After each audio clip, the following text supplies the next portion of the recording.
First contact and strange behavior. The UES Prometheus hung in orbit around Jupiter's moon Europa, its sleek titanium alloy hull reflecting the distant sunlight. Inside the bridge, Captain Elena Vasquez stood with her hands clasped behind her back, dark eyes fixed on the main view screen.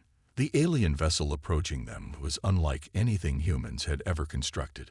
A massive crystalline structure that seemed to shimmer and pulse with interior light. "Status report, Lieutenant Chen," Vasquez ordered, her voice steady despite the historic significance of the moment. Lieutenant David Chen's fingers danced across his console. "The alien vessel has matched our orbit, Captain. Their approach is cautious but non-aggressive. Readings show technology far beyond our current capabilities." "Open a channel," Vasquez said. "Standard first contact protocols." This was humanity's first official diplomatic meeting with representatives of the Galactic Coalition, an alliance of over 30 spacefaring civilizations that had been observing Earth for decades.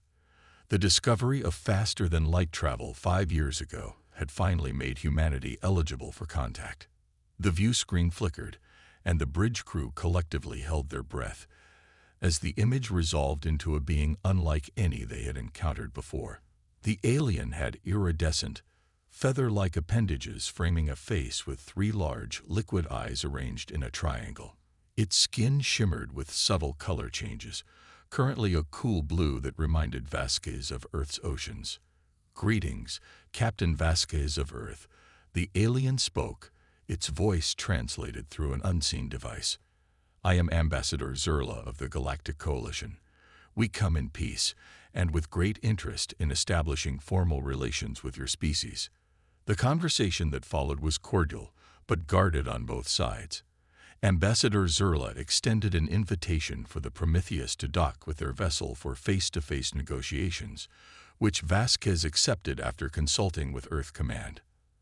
As the Prometheus prepared to maneuver alongside the Coalition vessel, Vasquez gave a standard order. "Lieutenant Chen, perform a routine scan of their vessel." Standard protocol. Chen activated the ship's sensors, and the Prometheus sent out a wide-spectrum scan, a standard procedure for any vessel approaching a human ship. The reaction was immediate and unexpected. On screen, Ambassador Zerla visibly recoiled, her skin flashing a vivid crimson. The Coalition vessel abruptly moved away, putting distance between them. "Captain," Zerla's voice came through, now noticeably strained. "We request that you cease all scanning activities immediately. This is uncomfortable for us." Vasquez exchanged puzzled glances with her crew. "My apologies, Ambassador. This is standard safety procedure for all Earth vessels. The scan is non-invasive and merely gathers basic structural and atmospheric data." "Nevertheless," Zerla insisted, her color slowly returning to blue, "we would prefer if such scanning is avoided. Perhaps we could dock at your orbital station instead, where such measures might not be necessary." The meeting was rescheduled at Europa Station, and over the next several weeks, humanity's integration into the Galactic Coalition progressed. Trade agreements were signed, cultural exchanges began, and Earth was officially recognized as the Coalition's newest member. But something wasn't right. Dr. Maya Singh, the Prometheus's science officer, noticed it first, a pattern in the behavior of all 17 Coalition species. They freely interacted with civilian personnel and vessels, engaged enthusiastically with Earth scientists, and seemed genuinely interested in human culture. But whenever military personnel approached, particularly those from warships, the aliens found reasons to move away. When Earth's defense systems were discussed, they became vague and evasive.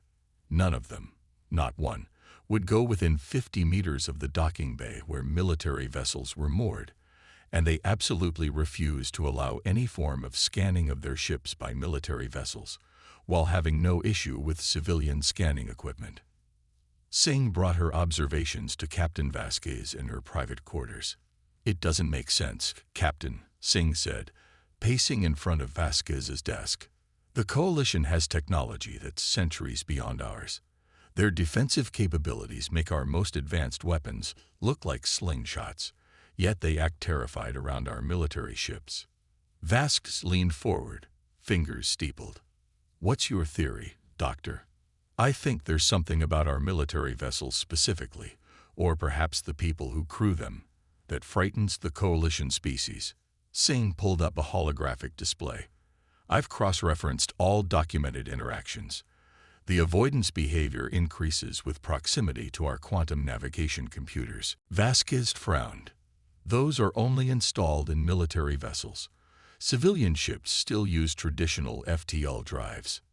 Exactly. Singh nodded. And there's more. I've been reviewing the technology exchange proposals. They're offering us everything from gravity manipulation to advanced terraforming, but nothing related to quantum computing or consciousness mapping. As if they don't want to draw attention to it. Vasquez mused. I want permission to pursue this, Captain. There's something they're not telling us, and I think it could be important. Vasquez considered for a moment, then nodded. Granted, but be discreet. We don't want to jeopardize our new membership in the coalition. Over the next month, Dr. Singh cultivated a friendship with a coalition scientist named Trell, a six-limbed being with translucent skin that revealed fascinating internal structures. Unlike most coalition representatives, Trell had a genuine curiosity about humans that seemed to override any caution.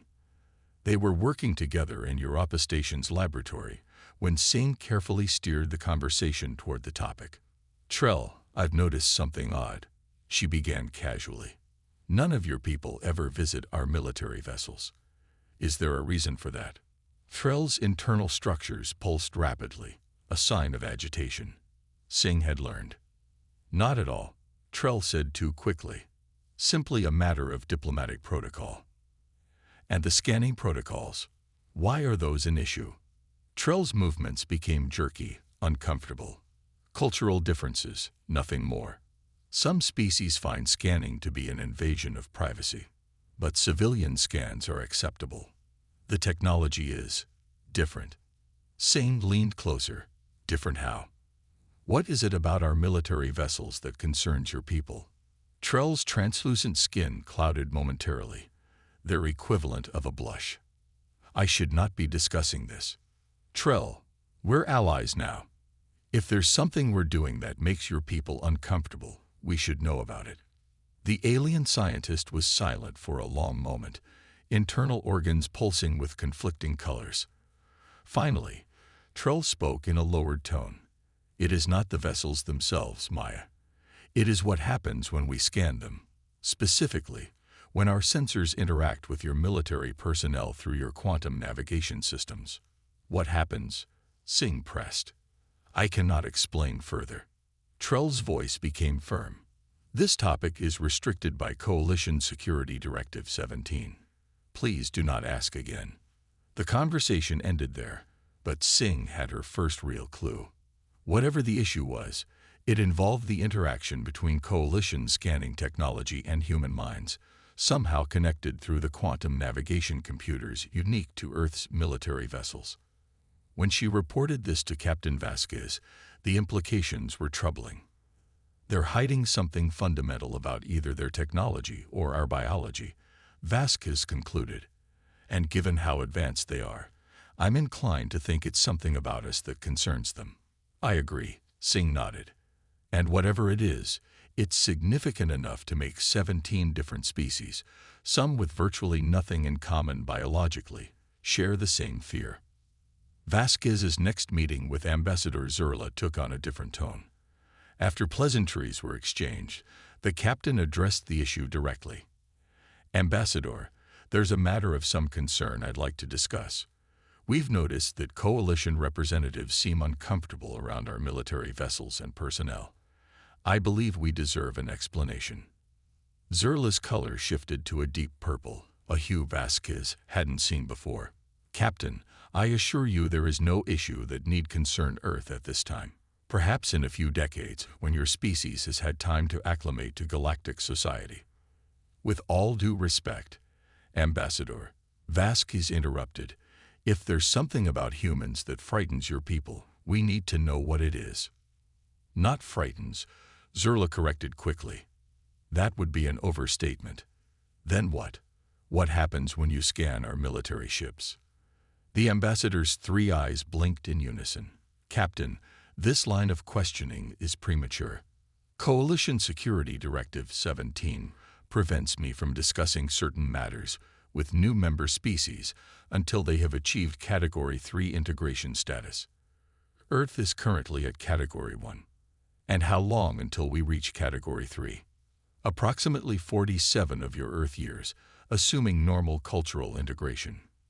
Vasquez's expression hardened. That's not acceptable, Ambassador. If there's something about my species that causes concern among coalition members, I need to know what it is. Now, the standoff might have continued indefinitely if fate hadn't intervened. 3 days later, an emergency transmission reached Europa Station from a human colony ship near Saturn. They were under attack by an unknown vessel that matched no coalition profiles. Ambassador Zerla confirmed the worst. Harvesters, a nomadic predatory species that operated outside coalition law, known for attacking isolated ships and taking captives for reasons no civilized species wanted to contemplate. The nearest coalition vessel was hours away. The only ship that could reach the colony vessel in time was the Prometheus. As Vasquez prepared her ship for emergency departure, Zerla approached with an unexpected request. Captain, I wish to join your mission as an observer. Vasquez raised an eyebrow. You've been avoiding our military vessels since you arrived. Ambassador, why the sudden change? The Coalition has limited data on harvester tactics, Zerla explained, her color a determined green. This is an opportunity to gather valuable intelligence. Vasquez didn't believe the explanation for a second, but she didn't have time to argue. Very well. But on my ship, you follow my orders without question. Understood. Perfectly, Captain. As the Prometheus broke orbit and accelerated toward Saturn, Captain Vasquez couldn't shake the feeling that they were heading not only toward a rescue mission, but toward answers that would forever change humanity's place in the galactic community. The revelation and confrontation. The UES Prometheus tore through space, its engines pushing far beyond safety limitations as it raced toward the endangered colony ship. On the bridge, tension hung in the air like an invisible fog. ETA to intercept, Captain Vasquez demanded, her eyes never leaving the tactical display. 17 minutes, Captain. Lieutenant Chen reported. The colony ship's shields are failing. They won't last much longer. Ambassador Zerla stood at the back of the bridge, her iridescent feather-like appendages pulled tight against her body, a sign of extreme discomfort that Vasquez had come to recognize. The ambassador had been uncharacteristically quiet since they departed Europa Station, observing the human crew with her 3 large eyes that seemed to miss nothing. Ambassador, Vasquez said without turning around, you claim to want intelligence on harvester tactics. Any insights that might help us save those colonists? Zerla moved closer, still maintaining a careful distance from the navigation console. Harvesters typically attack with a 3-phase strategy.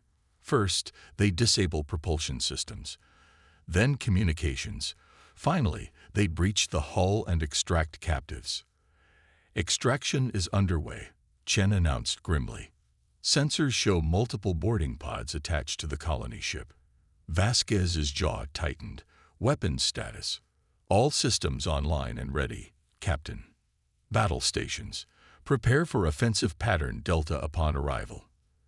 The crew moved with practiced efficiency, the bridge lighting shifting to combat mode as systems powered up. Through it all, Ambassador Zerla watched with a mixture of fascination and what Vasquez could only interpret as dread. When the Prometheus dropped out of faster-than-light travel, the scene before them was chaos. The colony ship, a bulky, utilitarian vessel designed for transport rather than combat, drifted helplessly. Attached to its hull was a nightmarish construction of black metal and pulsing organic components, the harvester vessel. Open a channel, Vasquez ordered. Attention harvester vessel. This is Captain Elena Vasquez of the Earth ship Prometheus. Release the colony vessel immediately or face destruction. No response came. They never respond to warnings, Zerla said softly. They consider communication with prey to be beneath them. Vasquez's expression hardened. Then we'll have to be more persuasive. Target their attachment points and boarding tubes. Fire when ready. The Prometheus's weapon systems came to life, sending precisely targeted energy beams that severed the organic tubes connecting the harvester ship to its victim. The reaction was immediate. The predatory vessel detached from the colony ship and turned its attention to this new threat. They're powering weapons, Chen reported. Energy signature is unlike anything in our database. Evasive maneuvers, Vasquez commanded. Keep our port side facing them. Strongest shields. The harvester fired, a writhing beam of energy that seemed almost alive as it twisted through space toward them. When it struck the Prometheus's shields, the entire ship shuddered. Shields at 68% from a single hit, Chen reported, his voice tight. Return fire, all weapons. The Prometheus responded, unleashing its arsenal against the alien vessel. The shots connected, but the harvester's hull seemed to absorb and distribute the energy, minimizing damage. Minimal effect, Captain, Chen said. Their hull technology is beyond our capabilities. Vasquez turned to Zerla. Ambassador, now would be a good time for some coalition insight. Zerla's skin had paled to an almost translucent white. Harvesters have one weakness, their propulsion system. If damaged, their vessel will be forced into a regeneration cycle. Located at the rear ventral section, Dr. Singh added, studying her sensor readings. But Captain, our current weapons can't penetrate their defenses deeply enough to reach it. Vasquez considered their options, then made a decision. We need more power. Divert energy from life support on decks 3 through 7 and reroute it to the main cannon. That will leave us with only 15 minutes of oxygen reserves on those decks, Chen warned. Then we'd better finish this quickly, evacuate all personnel, and seal those sections. As the crew carried out her orders, Vasquez noticed Zerla moving further away from the navigation console, her 3 eyes wide with what could only be described as terror. Ambassador, Vasquez questioned. What you're doing, Zerla said, her voice barely audible. The energy rerouting through your quantum navigation system. It's going to. She was interrupted by Chen. Rerouting complete, Captain. Weapon charged to 130% capacity. Target their propulsion system and fire. The Prometheus shuddered as it released a concentrated beam of energy far more powerful than its standard output. The beam struck the harvester vessel precisely where Singh had indicated, and for a moment, nothing happened. Then, with a silent explosion that rippled through space, the alien ship's rear section collapsed inward. Direct hit, Chen exclaimed. Their systems are failing. The harvester vessel drifted, its organic components pulsing erratically as emergency systems engage. But instead of retreating, it suddenly launched a counterattack, not with weapons, but with technology. Captain, they're scanning us, Chen reported urgently. It's penetrating all our defenses. Shut it down, Vasquez ordered. I can't. It's bypassing our security protocols. The scan was unlike anything they had encountered. A deep, invasive probe that seemed to reach into the ship itself. As it made contact with the Prometheus's quantum navigation system, something extraordinary happened. On the main view screen, they watched as the harvester vessel suddenly convulsed, its organic components writhing as if in agony. Internal lights flashed chaotically, and then, one by one, began to go dark. What's happening? Vasquez demanded. It was Zerla who answered, her voice filled with a mixture of awe and horror. It is seeing you, truly seeing you, and it cannot bear the sight. Within minutes, the harvester ship had gone completely dark, drifting powerless in space. The colony ship was saved, its remaining crew shaken but alive. As rescue operations began, Captain Vasquez cornered Ambassador Zerla in her ready room. I want answers, Vasquez said firmly. What just happened out there? What did that ship see when it scanned us?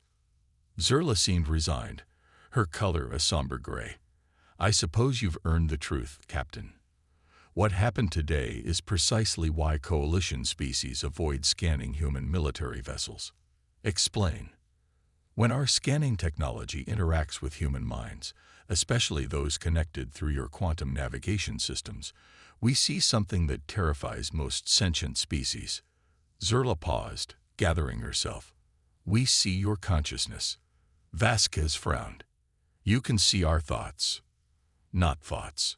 Something much more fundamental. Zerla's appendages moved in a complex pattern. Human consciousness exists in a state that most species in the galaxy cannot comprehend. Your minds are predatory. What are you talking about? Most sentient species experience consciousness as a unified, singular phenomenon. But humans, Zerla's color shifted to deep blue. Human consciousness is fragmented, compartmentalized. You have regions of awareness that operate independently, subconsciously, always hunting, always analyzing, even when your primary consciousness is unaware. Understanding began to dawn on Vasquez. You mean like our subconscious mind? Much more than that. Your species evolved as pursuit predators, Captain. Creatures that could outthink and outlast any prey. That evolutionary history is embedded in your consciousness. When our scans interface with human minds, especially multiple minds linked through quantum systems, we experience a hunter's awareness. Patient, calculating, relentlessly focused, and utterly alien to most galactic species. That's what happened to the harvester vessel. They scanned us and saw. Our minds. Yes, their scanning technology is similar to ours, but cruder, lacking the safeguards we've developed. When they connected to your ship's systems, they experienced the full, unfiltered reality of human consciousness. Zerla's three eyes blinked in sequence. To most species, the experience is traumatic. Vasquez leaned back, absorbing this information. So the Coalition's avoidance of our military vessels is self-preservation, Zerla finished. Military personnel are selected and trained for heightened awareness, strategic thinking, and predatory instincts, combined with your quantum navigation systems, which inadvertently amplify these mental patterns. The effect is overwhelming to most species. Is that why you're only willing to share certain technologies with us? You're afraid of what we might become. Zerla's color shifted to a gentle green. Not afraid, Captain. Cautious. Humanity is young, still finding its place. Your consciousness structure gives you advantages few species possess. The ability to compartmentalize, to think laterally, to pursue solutions with single-minded determination. But it also makes you potentially dangerous allies. And now, Vasquez asked, after what happened today. Now, Zerla said, her color brightening, I believe things will change. You used your predatory nature to protect rather than harm. The Coalition Security Council will need to reconsider Earth's classification. In the weeks that followed, the incident with the harvester vessel became the catalyst for a new understanding between humans and the Coalition. Earth was reclassified as a Category 2.5 civilization, an unprecedented intermediate status that acknowledged humanity's unique nature. Captain Vasquez found herself appointed as Earth's first military liaison to the Coalition Defense Council, where her insights into human tactical thinking were both valued and studied. Dr. Singh established a joint research program with Coalition scientists to better understand the neurological basis of human consciousness. And throughout the galaxy, a new protocol was established for interactions with human vessels. While Coalition ships still avoided direct scanning of human military vessels, they no longer feared proximity. Instead, they began to see humanity's predatory consciousness as a potential asset, a different kind of awareness that could perceive threats and opportunities invisible to other species. Humanity had found its place in the galactic community not despite their predatory minds, but because of them. They were the hunters among shepherds, the wolves among sheep, feared, respected, and ultimately essential. As Captain Vasquez stood on the bridge of the Prometheus, watching a joint human coalition fleet prepare for the first coordinated action against the Harvester threat. She reflected on the strange journey that had brought them here. "Prepare for departure, Lieutenant Chen," she ordered, a small smile playing at the corners of her mouth. "Let's show our allies what human hunters can really do."